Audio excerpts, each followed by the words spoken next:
I never thought the sea would change my life. I expected salt in my hair, sand in my shoes, and maybe a mild sunburn as a souvenir. Instead, I got a comedy of errors, a mysterious stranger, and a story so ridiculous my friends refused to believe it's true. The journey began with a questionable decision, taking the cheapest bus available. I sat wedged between a grandmother carrying a bucket of pickles and a man who believed deodorant was a government conspiracy. By the time we reached the shore, I smelled like dill and regret. But the first glimpse of the sea made everything worth it. The water shimmered like liquid glass, the horizon stretched endlessly, and the waves whispered secrets I couldn't quite catch. I ran toward the beach like a child, arms flailing, and tripped over my own sandals. Naturally, 3 seagulls witnessed this and cackled in their bird-like way, probably adding it to their daily comedy report. I set up my towel, opened my bag, and discovered that half my food supply had been squashed into a tragic sandwich pancake. At least the grapes survived.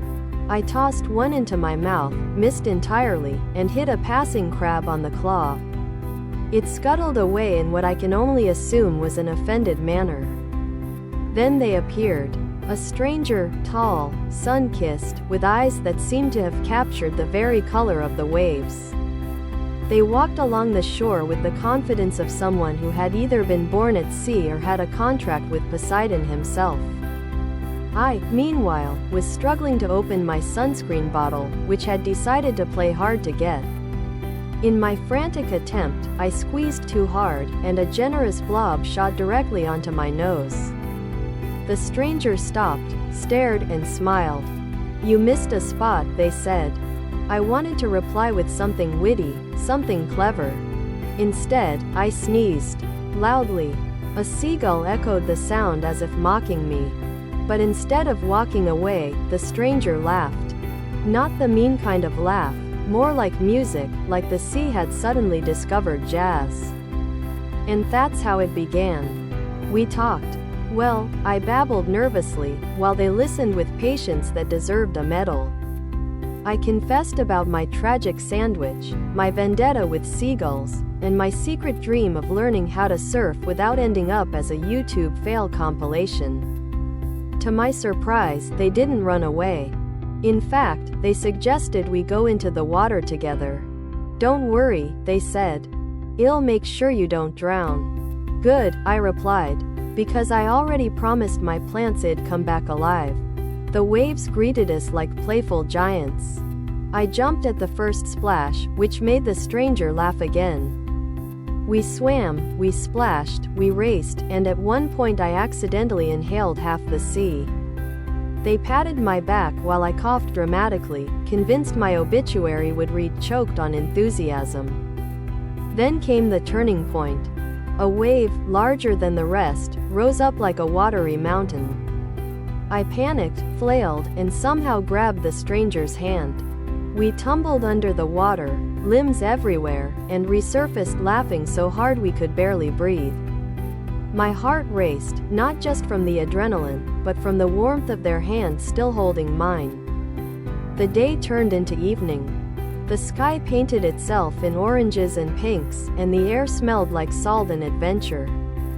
We sat on the sand, sharing what was left of my grapes, while the sea hummed its eternal lullaby. They told me stories, some funny, some deep, some so ridiculous I nearly choked on a grape.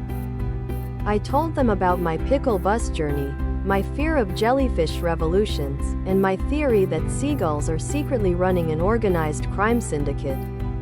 "You're strange," they said, smiling.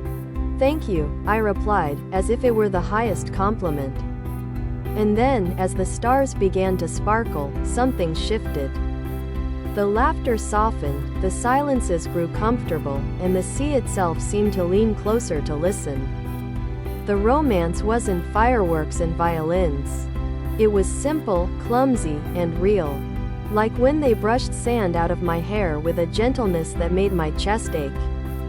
Like when I finally opened my stubborn sunscreen bottle, only for it to squirt onto both of us, and instead of being annoyed, we laughed until tears rolled down our faces. Like when they dared me to dance on the shore under the moonlight, and I, having zero coordination, invented a move I called the drowning octopus. And they danced with me. Badly. Gleefully. The next morning, I woke up to the sound of waves and the faint smell of sunscreen. The stranger was there, holding 2 cups of coffee. I don't usually drink coffee, I admitted. Good, they said.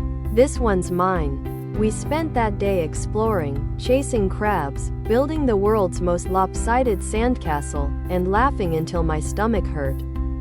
Somewhere between the jokes and the shared silences, I realized I didn't just like them. I wanted this chaos, this unexpected beauty, forever. But of course, life has a way of testing us. On the final evening, a storm rolled in. The sky darkened, the waves grew wild, and the wind carried the sound of something ancient. Most people ran for shelter. We didn't.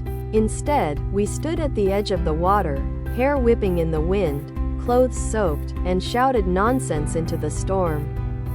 I yelled my sandwich grievances, they yelled about socks disappearing in laundry, and together we declared war on jellyfish politics. It was absurd. It was magnificent. And somewhere in the middle of that chaos, they kissed me. The storm, respectful of the moment, immediately calmed down, as if even nature wanted us to have our happy ending. When the time came to leave, I worried it had been just a seaside fantasy. But the stranger took my hand and said, "This doesn't end here. The sea introduced us, but the rest, that's on us." And so, it didn't end. Now, whenever I see the sea, even just in a puddle after rain, I smile. Because I know it's not just water. It's the place where sunscreen accidents, crab diplomacy, and storm kisses rewrote my life. And yes, I still believe seagulls are running a criminal empire. But now, at least, I don't have to fight them alone. The end. With laughter, love, and a happily ever after salted with sea breeze.